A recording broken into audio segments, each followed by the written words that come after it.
En fait, c'est une maman qui est seule parce qu'elle a plus son mari est décédé. Et donc elle élève son enfant qui s'appelle Paul. Il s'appelle Paul. Elle élève son enfant qui est Paul et est très gentil avec elle. Il écoute sa maman. Et sa maman fait des bons gâteaux. Elle aime faire des bons gâteaux parce que Paul est gourmand. Hein? Je sais que Paul est gourmand. Donc elle fait des gâteaux pour lui. Mais un soir, vous savez, dans les Cévennes, les maisons sont très éloignées. Et le soir, on va se voir. La maman de Paul lui dit, je dois aller voir Madame Ozil. Je dois aller voir Madame Ozil. Donc tu restes tranquille. Le gâteau, il est dans le four. Tu le sors.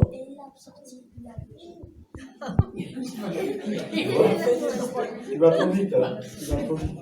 Donc sa mère lui dit qu'il ne faut surtout pas le manger. Parce que demain, on a des invités. David, Dieu t'a donné 2 oreilles pour quoi faire? Non, pour écouter. Entendre, c'est une chose, écouter, c'est autre chose. On en reparlera. Voilà. Alors donc, elle va chez son ami aussi. Et pendant ce temps, tu sais, la politesse, c'est de ne pas interrompre. Alors tu m'interromps. Merci. Voilà. Alors, dès que le gâteau est cuit, il l'ouvre et il le met sur la table. Sur une table. Et évidemment, il continue à dessiner, à écrire. Mais Paul, comme il est gourmand, il sent une petite odeur là, qui passe comme ça. Ça passe là. Vous avez déjà senti un gâteau? Oui. Ça sent bon. Alors Paul il dit, oh, je voudrais bien le prendre, mais maman m'a dit de ne pas toucher. Et comme Paul est dans une famille chrétienne, il a appris à ne pas voler, à ne pas mentir, à être obéissant. Et donc il veut obéir à sa maman. Et donc il regarde ce gâteau sur la table. Et puis l'air commence encore à passer. Il dit, bon, mais je vais en prendre juste un tout petit bout. Il en aura assez pour la voisine de demain. Donc il en prend un petit bout. C'est bon. Vous savez, quand on fait des bêtises, c'est bon. Sur le premier coup, c'est bon. Et puis après, non, il le mange. Un petit bout. Et je dis, oh, c'est trop bon. Je vais en reprendre un deuxième. Après un troisième, après un quatrième, il mange tout le gâteau. Tout entier le gâteau, la tarte complète, il n'en laisse pour personne. Et le soir, sa maman arrive. Elle regarde Paul et il ne rigole pas, parce que sa maman, elle est sévère. Elle a une cheminée avec un tisonnier pour alimenter le bois. Donc il regarde sa maman. Sa maman lui dit, qu'est-ce que tu as fait, Paul? Oh maman, je n'ai pas pu résister, c'était trop bon. Elle le prend par la main, comme ça. Elle le prend par la main. Elle glace sa bras comme ça. Et Paul a peu la main parce que sa maman n'est pas commode. Elle prend son tisonnier, elle le met dans le feu. Et elle attend comme ça. Elle attend comme ça, là. Et elle le met dans le feu. Moi, je suis droitier. Donc, elle le met dans le feu. Il devient tout rouge. Vous savez, c'est dangereux quand c'est tout rouge. Elle prend comme ça, et Paul, il ferme les yeux. Il ferme les yeux, et Paul, il ferme les yeux, il sent une odeur de brûlé. Mais il n'a pas mal. Et pourquoi il n'a pas mal? Parce qu'il y a Dieu qui l'a protégé. Non, sa maman s'est brûlée. Elle s'est brûlée, elle. Alors il regarde sa maman, toute brûlée, là, comme ça. Et elle lui dit, tu vois ça, cette marque? C'est la marque de Jésus. Il a accompli à la croix pour nous. Il a souffert pour nous. Il a souffert pour nous afin que nous soyons des êtres nouveaux, des êtres qui apprennent à obéir. Et tu vois, cette souffrance, cette marque-là, tu te rappelleras toujours que c'est parce que tu as menti, parce que tu as volé mon gâteau, que j'ai la marque-là. Et à partir de ce jour-là, Paul, il n'a plus volé. Il n'a plus volé. Il a compris qu'il a fait mal à sa maman. Et de même, nous, quand nous péchons, quand nous faisons quelque chose de mal, nous faisons mal au Christ.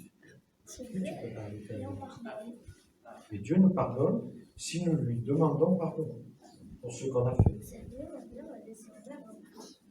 Oui, mais peut-être qu'elle a raison. Et je crois qu'elle a raison. Et donc, vous savez que Jésus nous a pardonné. Et ses mains ont été percé pour nous. Ses mains ont été percées. Là, on l'a percé. On l'a cloué avec des grands coups comme ça. On l'a cloué sur une croix. Tu n'as pas envie, mais lui non plus, elle n'avait pas envie. Mais parce qu'il nous aime, comme la maman aimait son fils Paul, et il a donné sa vie pour nous. Et à partir de là, nous, si nous confions notre vie, nous pouvons être dans la joie et dans la paix. Oui. Tout à l'heure, Paul, il avait dit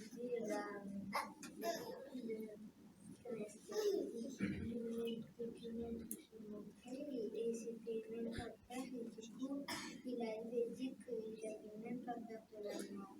Voilà, on va le laisser. Donc, ce qu'on va faire, on va chanter pour les gens de l'assemblée. On va chanter joie, joie. Mon cœur est dans la joie. Et on va mettre ça ensemble, des réunions. Les gens qui sont réunis là, on va chanter pour eux avec notre cœur plein de joie parce que Jésus nous a pardonné. Tu vois? C'est lui qui veut dire. C'est le plus petit qui parle. Jésus nous a pardonné, alors on est dans la joie. Et on va chanter. Allez, venez, on va chanter. Mon cœur est dans la paix. Mon cœur est dans la paix. Tu mon roi est près de moi. Que mon cœur est dans la joie.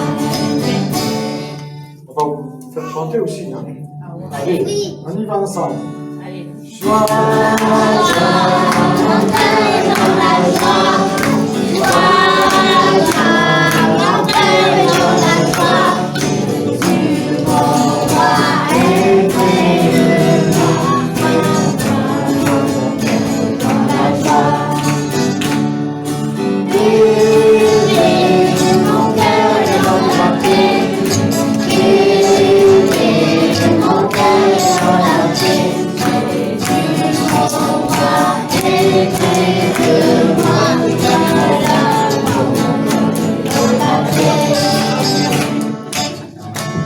et si notre cœur est dans la paix, il faut que nous apprenions à lire la Bible pour connaître ce que Jésus a fait pour nous. Et nous allons chanter « Lis ta Bible, prie chaque jour, si tu veux. » Grandir. Si tu veux Grandir. grandir. Alors les gestes, Paul, Paul, tu restes avec nous? qu'est-ce que j'ai dit? Lis ta Bible, si tu veux grandir, il faut lire ta Bible et on va faire les gestes, d'accord? Allez, on y va.